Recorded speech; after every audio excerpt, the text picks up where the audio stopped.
Hey everyone, I'm Shawnta Jackson, and my purpose in life is to help people to help themselves and others. And welcome to today's show.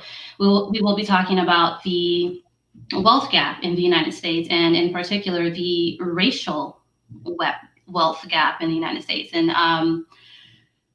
we'll talk a little bit about financial stability versus freedom, and what does that mean? And should we be fighting for equality? Should we be fighting for equity, or is it empowerment that we're seeking, and what does empowerment look like?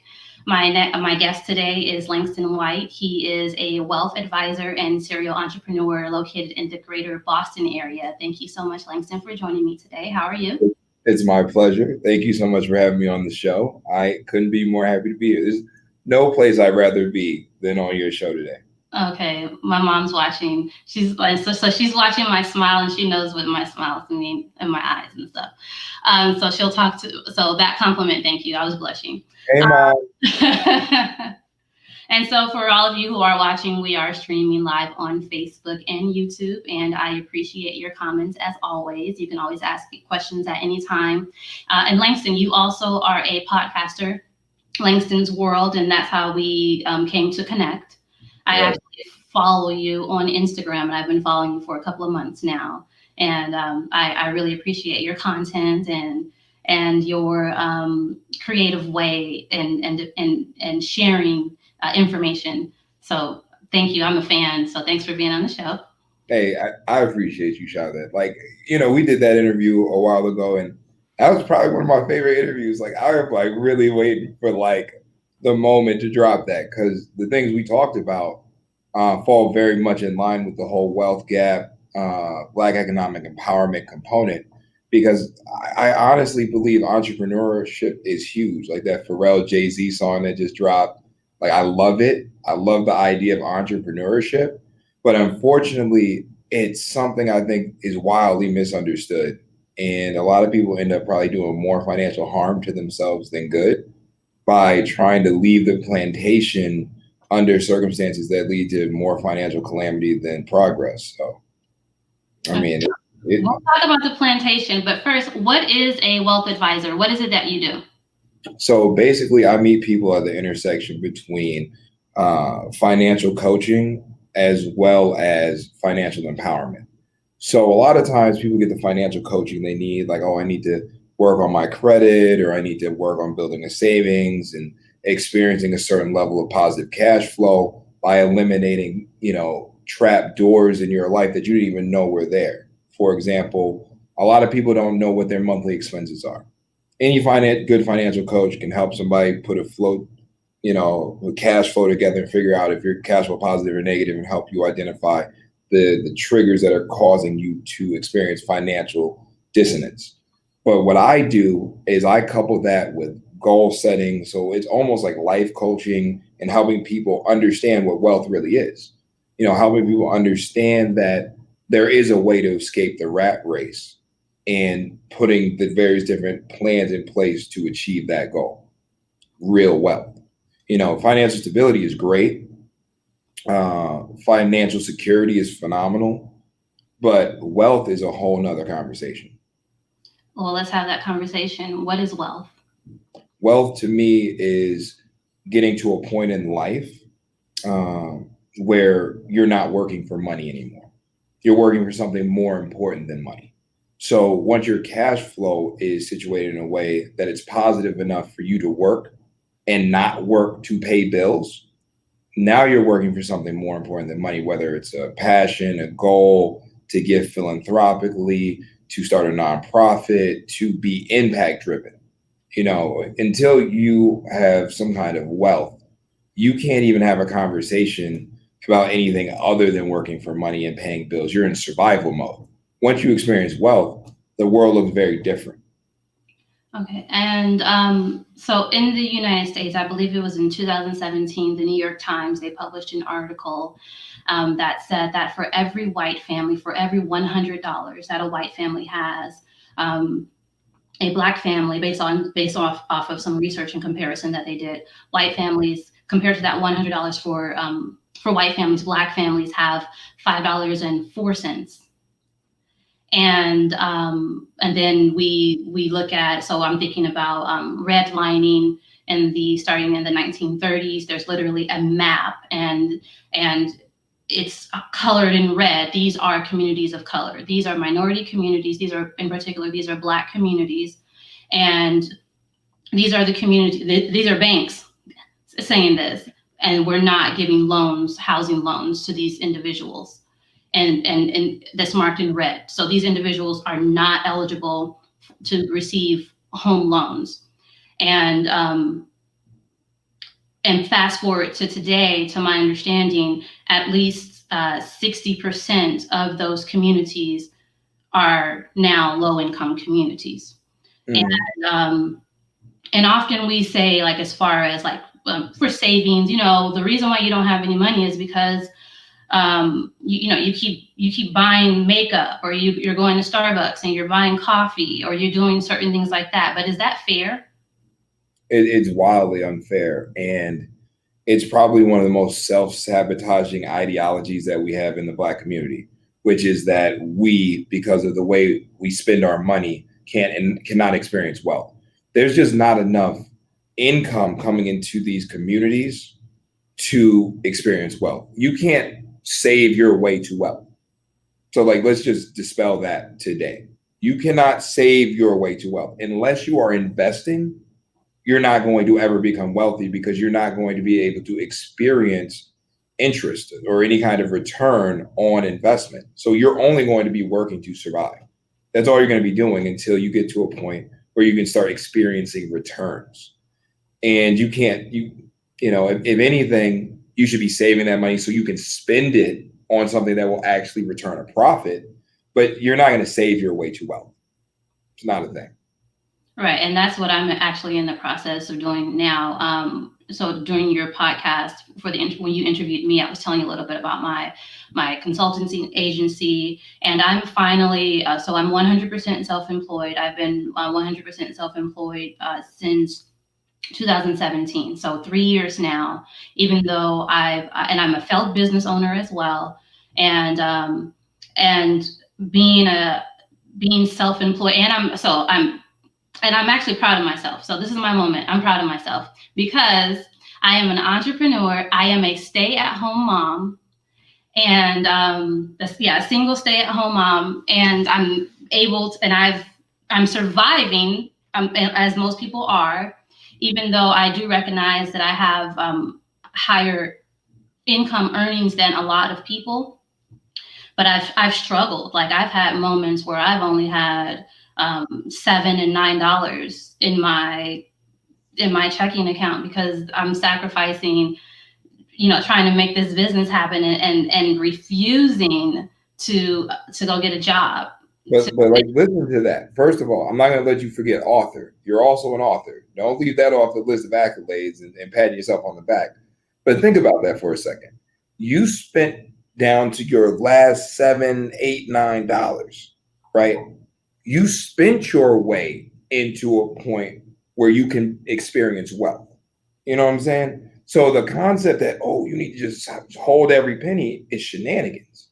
We need to be spending, but we need to be spending in a way that allows us to recoup, right? If you went out and you were like, look, I want to start, for example, a consulting business, and you invested in staff and virtual assistants and CRMs and ways to manage the relationships of people that you want to prospect, and you invested in Sales Genie, and you got, like, if you're investing and you're spending your money, you get down to the nubs, you give yourself the opportunity for return.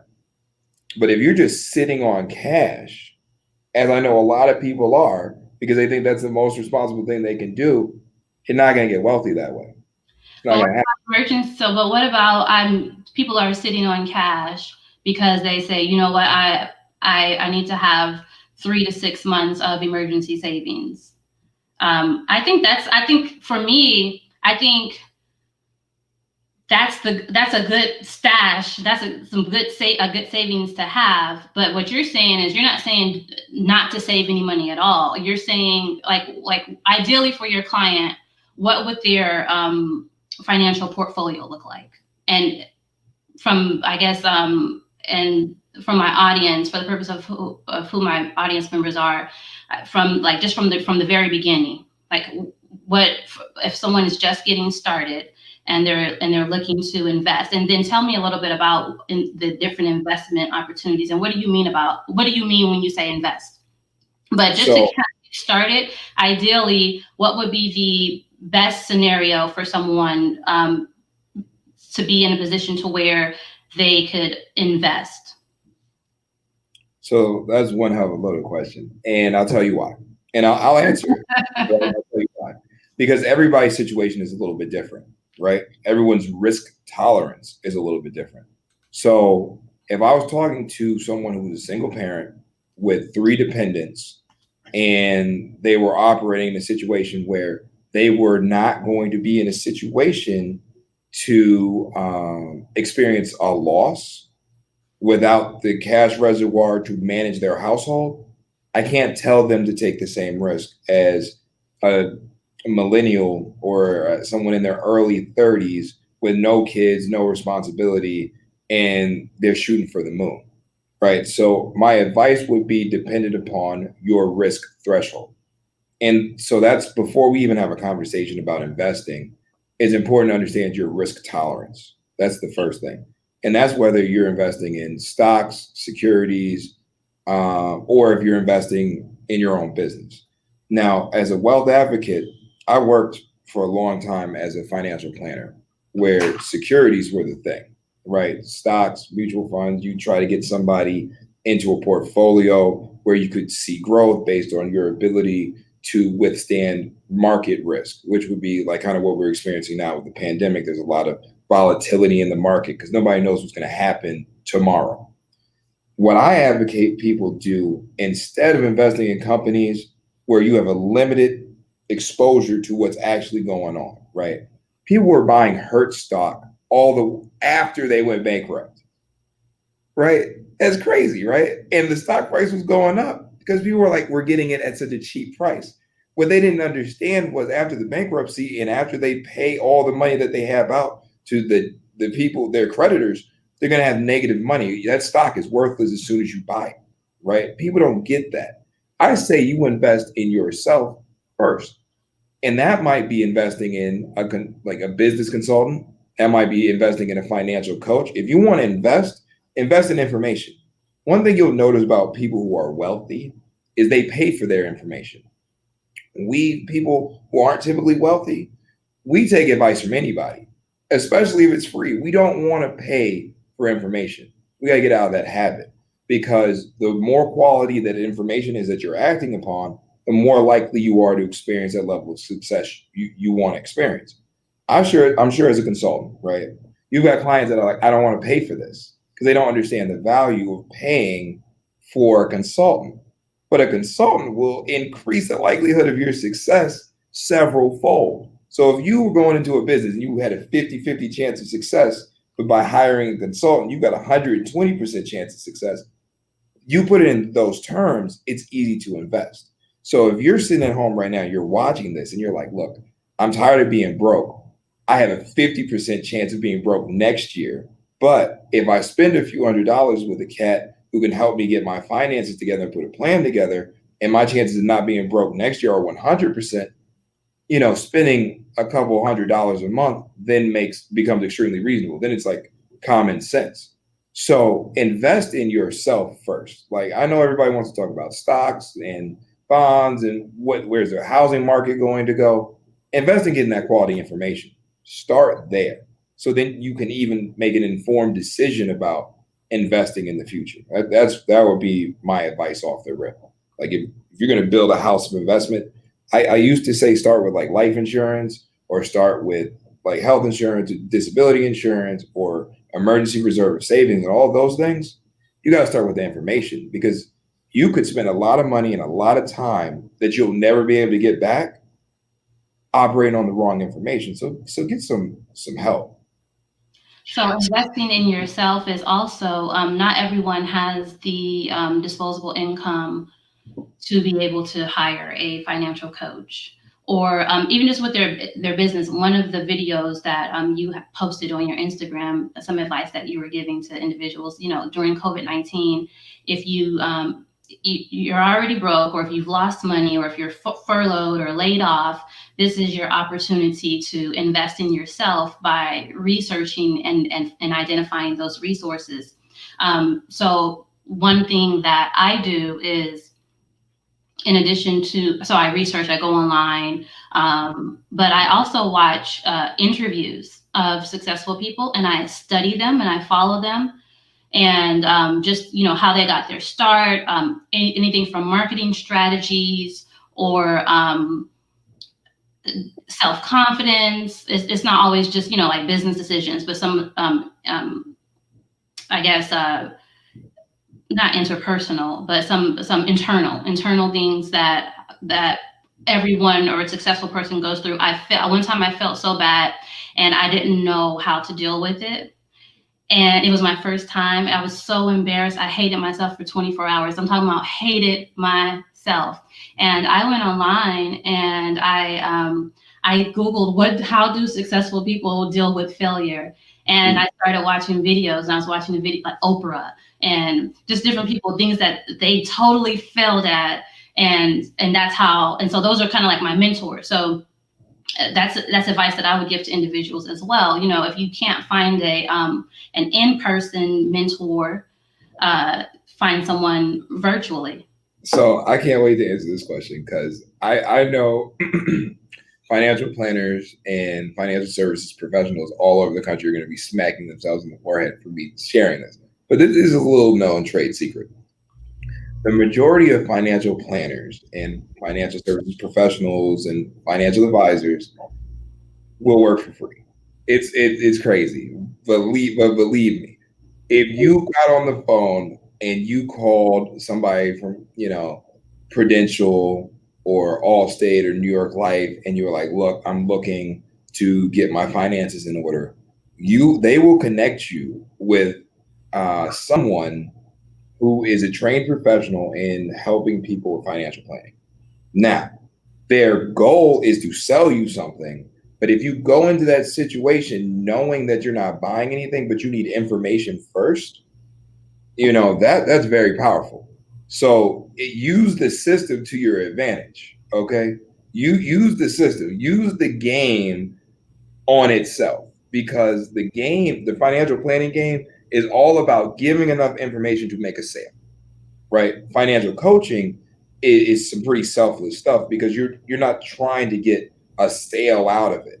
And that's why financial coaching is tricky, because if you can afford it, that's the best thing. But if you can't, get on the phone with one of these financial firms and tell them to put you on with a financial planner and tell them to help you put a plan together. I know for a fact the business model for the majority of these financial planning shops is to help someone put a plan together and then sell them the resources for that plan that they need to complete the plan. And that plan might include, retirement savings. That might include life insurance. That might include an annuity or a pension or something.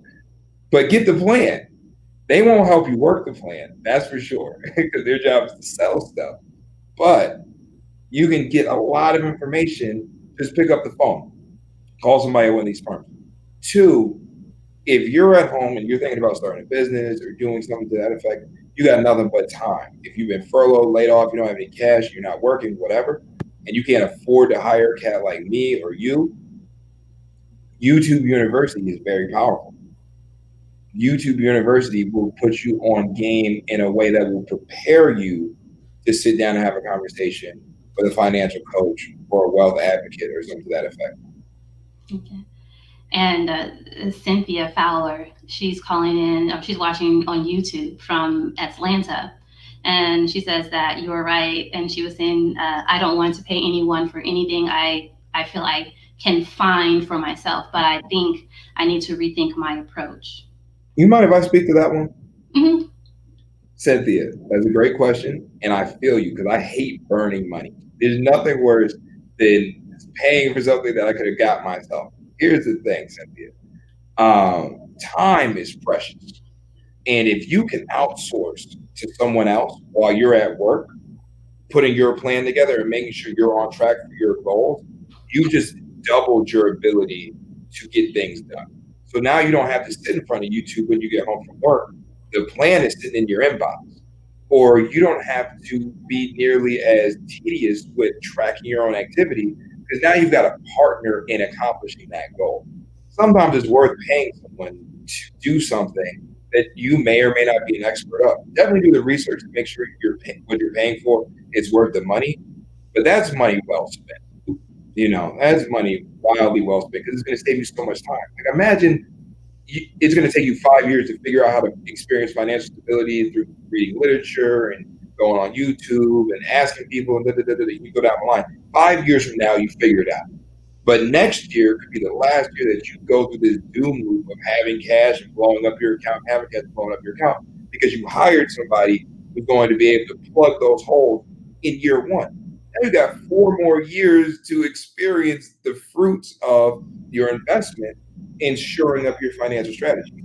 It's priceless. It's priceless. You get that time back. And time is that thing you'll never be able to produce more of. So save yourself the time and frustration and energy. Do the research. Know what you need. Call it a day. Right. And thanks for that. And so James Jones. James is in New Jersey, and he was asking, what's your IG handle? So for everyone who's interested in following Langston on Instagram, his IG handle is on the screen at Langston White. And hello, Christy in Mississippi, Carla in Newport News, Virginia. Okay. See who else?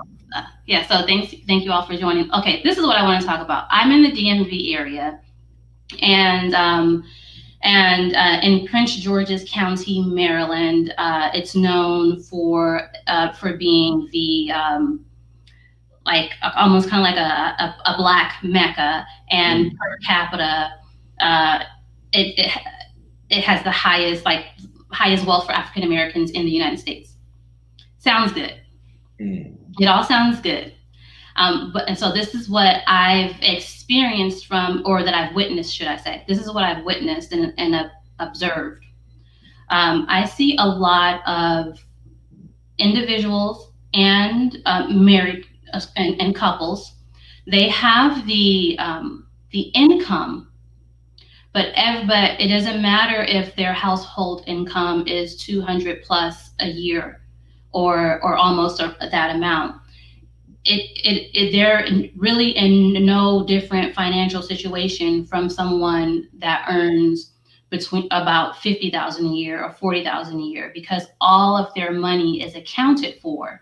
So they have the house and they have the material things and they have the cars, but their children are still, and they're even paying for private school. They're paying for private school, and their children are graduating high school and still having to get student loans. So their children are still starting off life in debt. So let me jump in, if you don't, because this is big for me. I love this one. I get in arguments with my family about this one all the time. Because what you're talking about right here is some explosive content. So I have an episode of my show. If you want to check it out, if you're listening, it's a goodie. And it's about divorcing lifestyle. And there are 2 main issues with this. One, if you're married to your lifestyle, you're going to end up being a slave to your lifestyle. So you can either divorce lifestyle and marry the life design that you really want, right? You divorce the lifestyle and creature comforts that you have, to experience real financial freedom. Because the truth is, most of these people making 6 figures could be financially free today. But they don't want to stop driving the Beamer. They don't want to stop living in a gated community. They want to not be able to send their kids to private school. So you're married to this lifestyle, the creature comforts. So you need to figure out what financial freedom is worth to you. Okay, like, let's be real. A lot of y'all could be free today, but you enjoy the creature comforts that you have at your disposal. Nothing wrong with that. But understand, it's the equivalent to being a slave, just with a fancier chain than everyone else. Like you were saying, if you're making $250,000 or you're making $50,000, you're always cash strapped, and that's the reason, because you're married to your lifestyle and you will buy as much as your lifestyle will afford. One thing I challenge everyone listening to do is do a little lifestyle design. Like Tim Ferriss talks about in the 4-Hour Work Week, you can figure out what actually would make you happy. Make a list of that, be committed to that list, figure out how much that costs, and go get it. Because otherwise, you're always going to be looking for a bigger house in a nicer neighborhood with better schools, with more extravagant vacations, and on down the line until, by virtue of financing, you've already promised away all of your earnings for the rest of your working career. And you're just hoping that you can sneak enough money into your 401k and other savings vehicles to live out the rest of your days at that same income level in retirement. And the reality is, I think it's 2/3 of Americans are going to run out of money in retirement. And considering the wealth gap is what it is, and Black people in America control 1/2 of all the wealth in this country, 1/2 of 1% of all the wealth in this country, we're probably going to definitely run out of money in retirement if you're speaking to the Black community. So be clear about your goals. This is why hiring a financial coach is valuable, because you get your goals down on paper, or wealth advocate rather. You get that down on paper and you put a plan to realize that. You're not constantly looking for another car. You were like, look, I wanted a Tesla Type 3. I got that. You're not going to be like, well, what about that other Tesla on the lot? No, get what you want. Be real about that. If you really want, a Rolls Royce, don't get a Benz and then keep working your way up to Rolls Royce. Be realistic about what you want. Now, if you really going to be happy with a Benz, put that down and manage your goals effectively, so that when you reach your goal, you experience that level of satisfaction, and you're cool with that. You're not constantly looking for new ways to spend money. So it is a lot of introspective work that has to be done.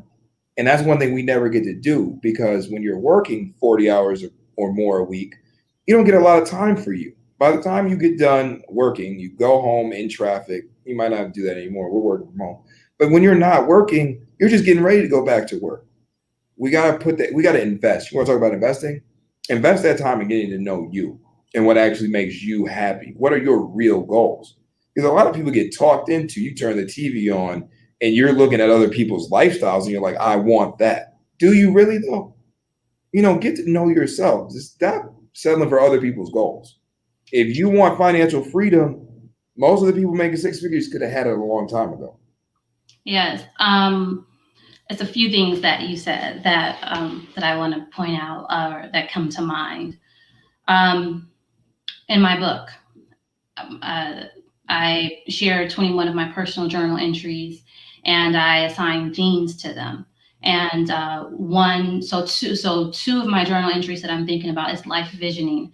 And so when you were speaking, I was like, okay, like, what's your vision for life? And how do you define that? What is quality of life to you? How do you see yourself in what's your life vision for the next 3 to 5 years? What's your long-term life vision? And when you're older, when you're in your 70s, 80s, and if you make it to live in your 90s, where would you be? As of now, we will be taking care of our parents, and a lot of us already are. And for those who are in their 30s and 40s and 50s, based off of the information that you're sharing, and based off of the trajectory that we can see in the United States, the children that are in school, that my son just started school last week, but children right now, school age children, will be taking care of their parents, because based off of what you just said, Black people, a lot of us, we won't have the money to be able to take care of ourselves. We'll run out, right? Or we'll be dependent upon a system. And I think we're all learning our lesson about that right now. Financial freedom. I have a 2007 Lexus, and I pray that it lasts. I know it's clean though. I bet it's clean. I know it's clean. I'm riding that thing till the wheels fall off. I have no desire for anything. Not to say that I don't want a Ferrari, a red one with peanut butter seats. I'm not saying that I don't want a Ferrari, but right now it's not worth me having a car. My son is in the 11th grade. And when I graduated college, undergrad, I had $3,000 in student loans. That's because I decided I wanted some extra spending money. But my father and then eventually my then husband, when I was in college, actually paid my tuition. But my father was paying my tuition anyway, paying cash out of pocket.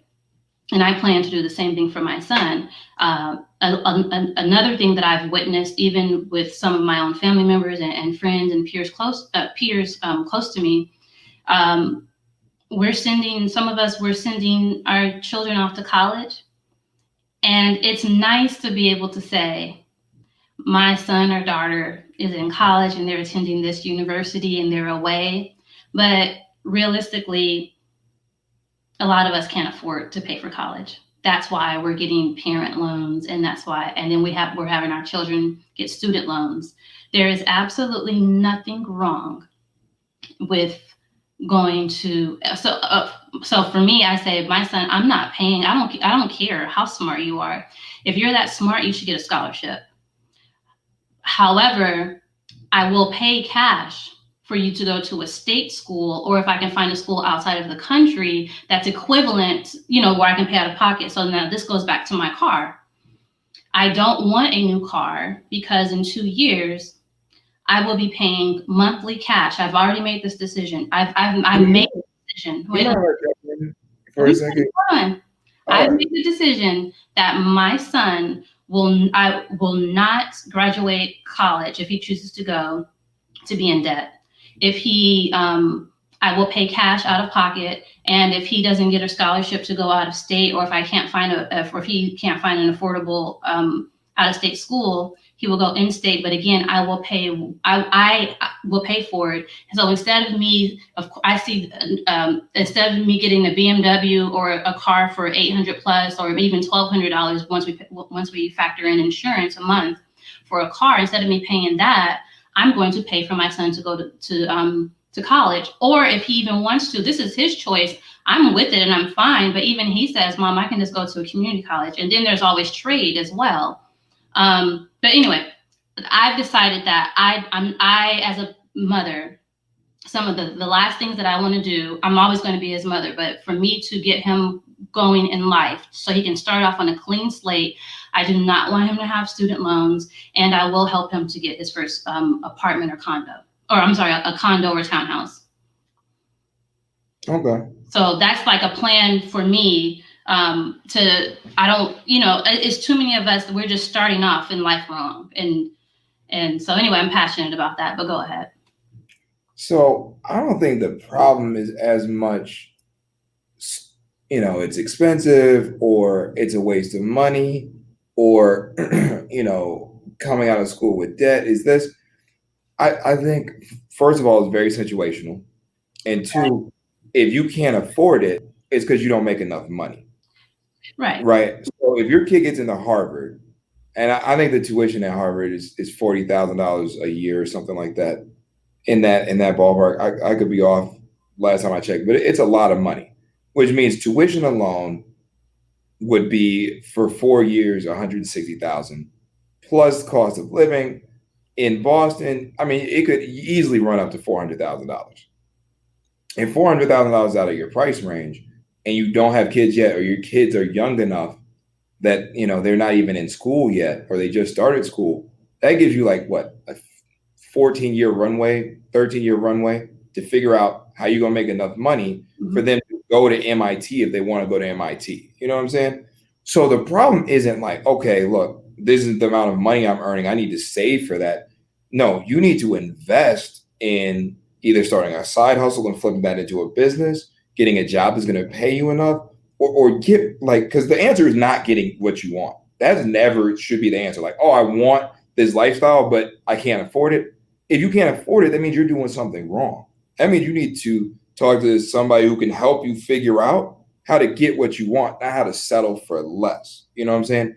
And I think and that's a cultural thing, because we want to save our way up to the lifestyle we want to live. We want to save our way up responsibly. We don't want to make any mistakes. And it's because for a long time, we've been taught that the reason we find ourselves in these very strenuous financial situations is because of our own doing.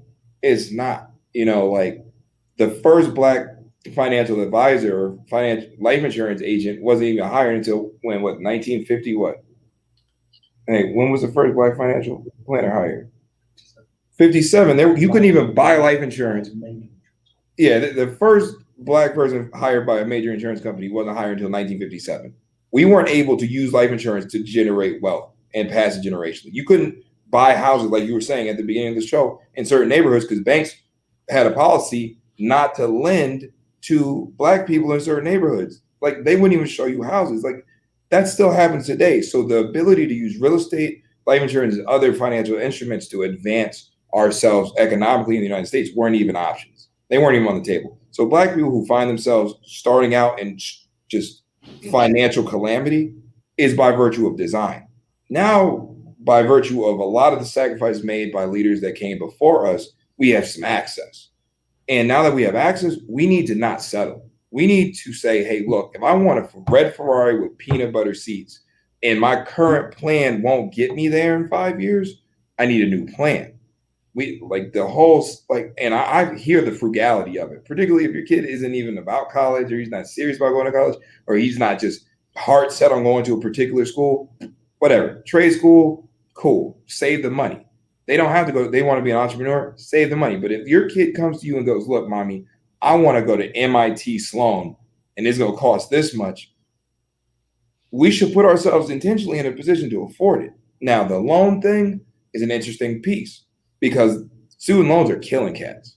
You come out of school and you're working just to get out of debt. However, that financing things is not the worst idea in the world because say you're buying a house, you're buying a $500,000 crib, you could pay for it cash, and real estate typically has a 4% return on investment, right? Year over year. Stocks have a 7% return on investment. So if you could finance the crib and make 3% on the side while investing in stock because you didn't put $500,000 down, you put nothing down and invested the 5%, you're 3% up every year. So sometimes financing does make sense, particularly when you're financing college and you can afford the financing. So that's why I say it's situational.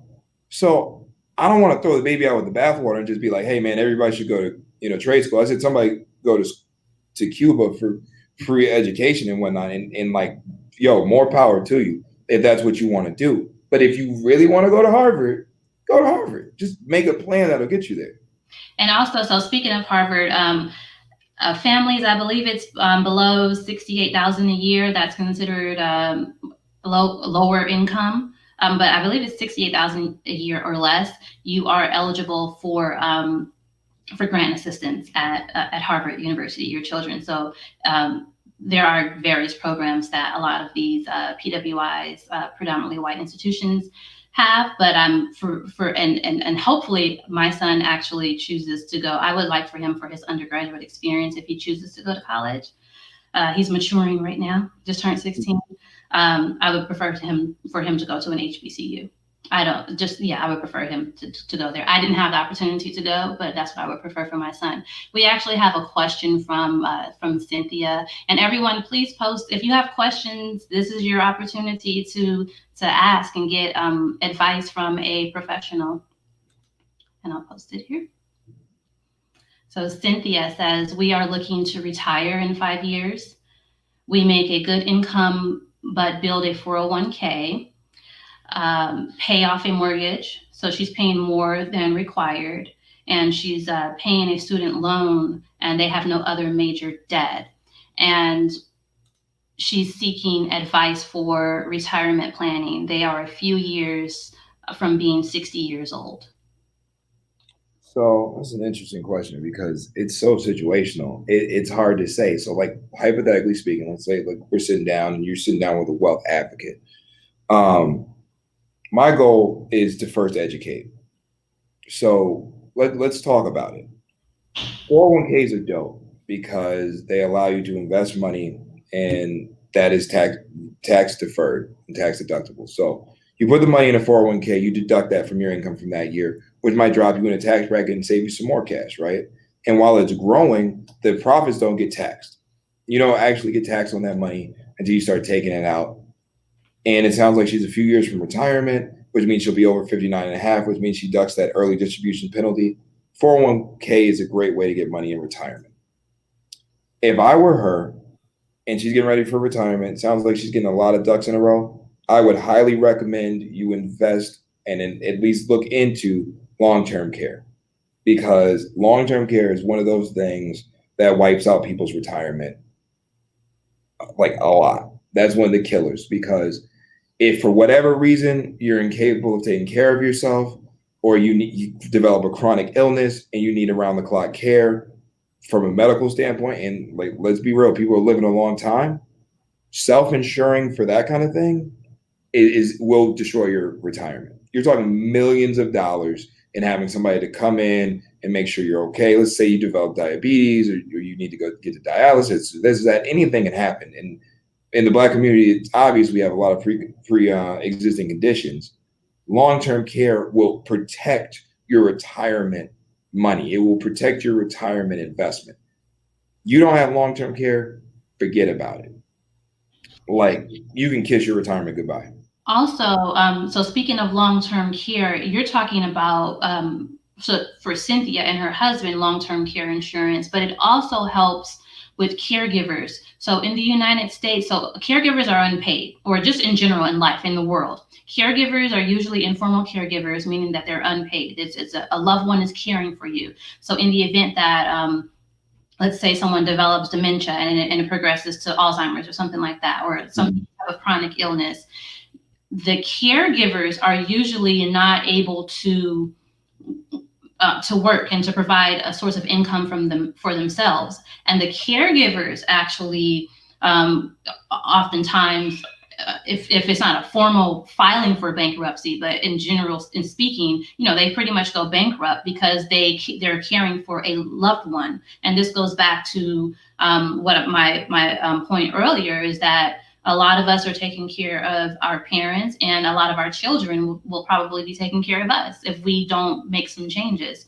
And so, so the long-term care planning and long-term care insurance, it also helps it's another form of helping to support the people that really care for you, because if they care for you, they're going to want to take care of you. But in the community, their income, yeah. And the average cost of care, once you get over that retirement age, long-term care costs on the daily is usually like not on the daily, it's over $200. Monthly, the average in the United States is north of $6,800. So you're looking at $7,000 a month of care alone. That's not living expenses. That's not rent. That's not mortgage. That's not food. That's not auto. That's just care. So if you thought $7,000 a month was going to carry you in retirement, expect the potential of $7,000 of that stuff gone. Okay. And I posted him because he has a beard like you, because I know he's got a great beard. That beard goes right there. Yeah. So James Jones in Jersey, he says that he loves. I love his mindset on putting yourself in a position to get what it is that you want, opposed to settling for less. And let's transition. We're almost out of time here. We talked about long-term care, and we're talking about family, and even just James's comment is a good segue. Let's talk about the enemy of success. So family can be very supportive, right? And I am as everyone should know by now, I am an entrepreneur. If you're just joining in, a lot of us, we have different goals. It's not even about entrepreneurship, about any vision that you have for yourself. I know one of your episodes, you were talking about the fact that your family loves you, and it's not necessarily that they are trying to hold you back because of some insecurity that they have, or just because they're being haters. It's because they genuinely love you, and they might not even have that vision for themselves, right? So how can they can't see what you see, but because they see you doing so well, they don't want to, don't mess it up for yourself, right? Don't go, you might fall, you might get scratched. It's just the mom on the playground, right? um what do you have to say about that, and what's your advice to everyone? So I think it's important for people to understand just because you put what you're doing on indefinite hold doesn't mean you're quitting, right? And when you are an attorney and you're making a ton of money, or you're a doctor and you put all that time developing your practice, or or any number of things that would be a major accomplishment for most people, you have to do what's good for you. You have to do what actually makes you happy, that satisfies you. And that's what I would tell people. Tell your folks, tell your friends, tell your kids that are like, oh, but dad, I like, being able to go on long vacations. And like, look, child, you will have your own life one day and be able to make your own decisions, but you're going to have to live with the life that you set up for yourself. And if you're not happy with that, get out. Get out, because life is too short. It's going to be by you. And I would tell that to anybody, like, hey, man, don't give up that good job, man. You've been there for a long time. You can come back to it. That job, more than likely, is going to be there. That industry is probably going to be there. And the opportunity for you to pursue something you really care about is not. So like if you're in a situation where, you're an empty nester finally you're an empty nester and you've got more disposable income than you usually had, and you always wanted to pursue something, put stuff on hold for your dream. You know what I'm saying? What are you talking about putting on hold? You're putting something on hold for something you really wanted your entire life.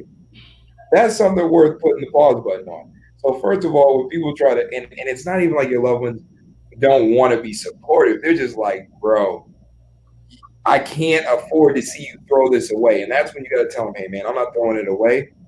Putting it on indefinite pause for my dreams. Can you live with that? You know what I'm saying? Like, I don't feel like we're asking for too much. Okay. um let's see, based off of my mom posted, I'll post her comment last. um Raquel, she says, that's a great question. How do you get to a point where you overlook the hesitation of family?